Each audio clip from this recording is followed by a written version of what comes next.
Hey everybody, so today's video is going to be another book thoughts video, and for this video I'm really excited about talking about these two books. They are Magnus Chase and the Gods of Asgard, The Sword of Summer by Rick Riordan, and Jake Atlas and the Tomb of the Emerald Snake by Rob Lloyd-Jones. Look at both of these beautiful covers. Beautiful covers. So I'm going to go ahead and talk about this one first. I want to jump right into this because I love these and I want to give them their own time to shine and not make this video 10 years long. But in all my book thoughts videos, you guys should know I do not have any spoilers, so you're alright. So hopefully you'll be interested in reading these books after this video, watching me gush and freak out and, you know, expel all the feels out of my mouth. Yeah, so let's get into it. So this one right here, I gave this 5 stars on Goodreads. I loved this so freaking much. And it was just such a huge surprise to me because I had tried reading the Percy Jackson series, you guys know this, numerous times over the past like 5-6 years, and I even owned it at once. I don't own it anymore, but I even owned it and I still couldn't get into it. So when this came out, when did this come out? 2014 or 15? 15. When this came out, I liked the cover of it, but I was like, I didn't really care for Percy Jackson, so am I gonna like this? So I kind of just let it, you know, go for a little while. And also too, back then when this came out and I found out that it was this long, I was like, yeah, maybe not right now. But we'll get into the length of it right now too as well, because I got a thing to talk about that. Not a bad thing. It's not a bad thing at all. But so I tried reading the Percy Jackson series, couldn't do it. And then decided, after watching a lot of videos on BookTube regarding this book, and seeing it at the library, seeing it there and being like, it's here. Like in my head, I was like, it's here right now, Richard. Like, it's right there. You can get it right now, take it home and try it out, because it's never at my library. And right now, I really want to read the second book, and it's not at my library right now. So I'm freaking out. I checked the system too, and it's not available at all. Everyone, there's like 30 copies of the book and all of them are checked out. So I'm a little, you know, freaking out right now, but I will get a hold of the second book. So when I saw it there, I was like, you can read this, like, just take it home. All right, you're in the mood for this, because I had just got done reading Harry Potter.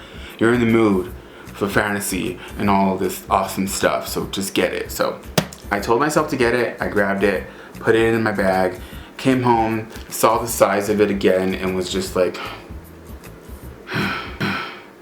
but we're gonna get into the size right now. So for it being this big, it did not feel like it was 500 pages long. 480 something pages, like, pretty much, but it was pretty much 500 pages long. It did not feel like a 500 page book. Like, I usually am not the one to be messing with huge books because they're a time consumer, you have to commit yourself, and for me, I just don't like it. I like my books short and, like, you know, to the point and all that, but this one did that. In 500 pages, it felt like a 200 page book, and it flowed perfectly.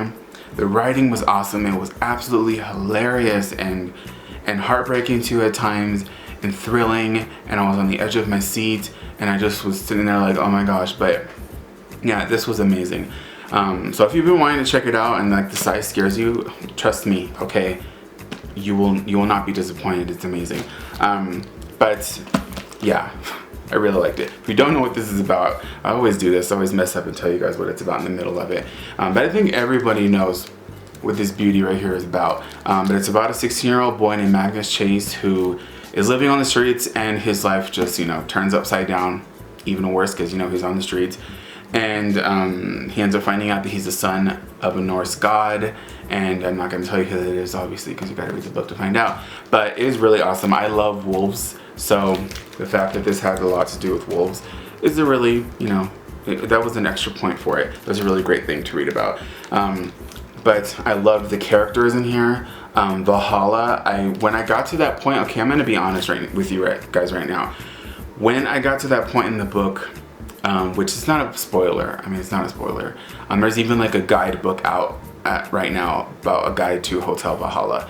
But when we got to that point in the book, I was like, oh, I thought this was just gonna take place in the city, and it was just gonna be really cool and like fun, and like now we're somewhere else, and I'm just like, what? but it was like hilarious and amazing, and I did not expect it, and it was awesome. I loved it so much. I loved meeting all these new characters and hearing their voices. Also too, with the audiobook, something else I forgot to mention.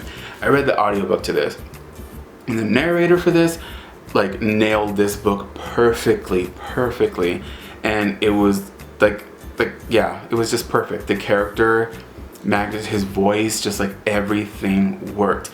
I'm a little bit disappointed now because I've just learned that the second book in the series is narrated by somebody else, and that is very, very disappointing to me because I love this narrator. So I'm really scared, but it's Kieran Culkin and I love him, so I'm hoping that he might do it justice, but I don't know why they did that. Because I really love the narrator of this book, and I just thought that also brought everything to life a lot more, and it just made the book a lot more fun. And the sword talks. I mean, what the F? Like, it talks. It's crazy, and it has a funny voice too. Just like, this was just an amazing book. I love this so much, I did. And yeah, so if you've been looking, forward to, to getting it, or you've been scared because it's big, trust me, this goes by so quick. And, also too though, with, life this month was just like, and just punched me in the face. So this took me a little bit longer to get through, but that had nothing to do with the story or the length, because I think I would have got through this really, really quickly. So yeah, so I think from now on, when I see big books like this, I'm gonna give it a chance because, I got through this so quickly. And the fact that it was in first person just made it even better. I think if this was in third person, it probably would have been a little bit of a, difficult thing for me to get through, even though I love third person books. Just sometimes books are better first person. So yeah, so this one was. So I love this. 5 out of 5 stars. Go pick it up. I cannot wait to buy a copy to go on my shelf right next to the Kane Chronicles, even though I haven't read those yet either. Trust me, I'll be reading them soon. But yeah, they're gonna look so pretty. And the third book's not out yet, so that's gonna be exciting. I'll be able to be a part of that when that comes out. But yeah, so go check that one out. Then we're gonna be talking about Jake Atlas and the Tomb of the Emerald Snake by Rob Lloyd-Jones. This one's a middle grade. Magnus Chase was YA, which I didn't know. I thought it was a middle grade book. But this one is a middle grade book. This is a UK only, release. And I don't... I'm trying to remember. I don't think the author, because I follow him on Twitter, I don't think he said anything about it coming out in the US yet. But you can buy this on Book Depository. It was only like $6, including shipping. So I would recommend it. It was a really, really fun book. I gave this 4 out of 5 stars on Goodreads.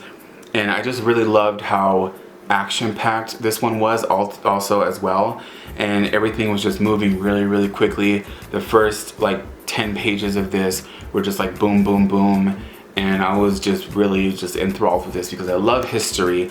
And all my high school years, history class was like one of my favorite things because I just loved learning about all that stuff. Of course, I don't remember most of it now, but it was just a really big thing to me. My grandpa really loved history. He used to love the crap out of the History Channel. My dad loves the History Channel. He's a history buff too as well.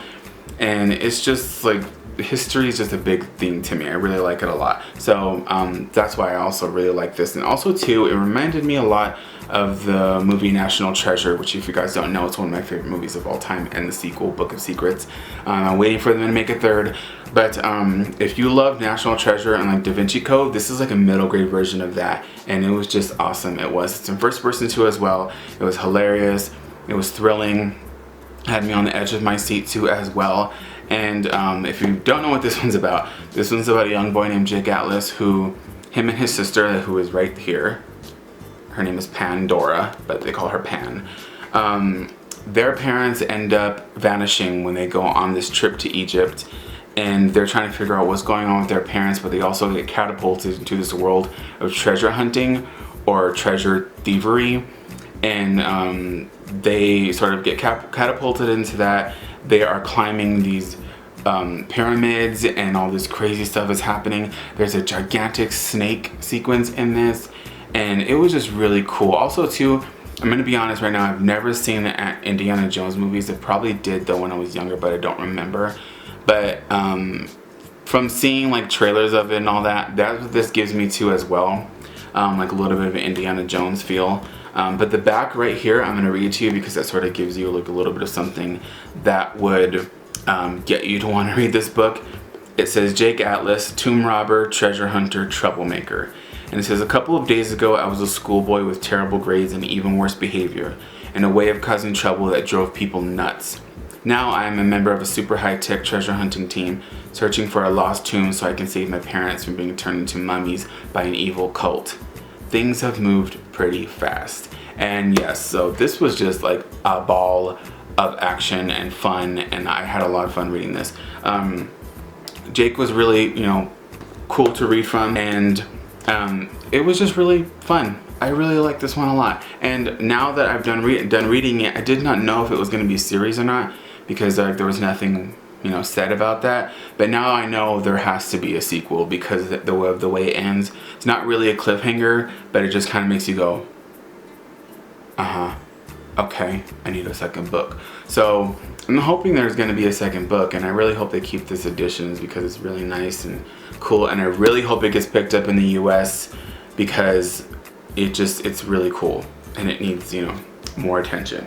But yeah, so I read these two. It's what we talked about today, and I love them so much. And I own this copy, so that's going right on my shelf, but I need to get me a copy of Magnus Chase. But yeah, so I will see you guys next time with another video. Go check out these books, and yeah, all right, bye.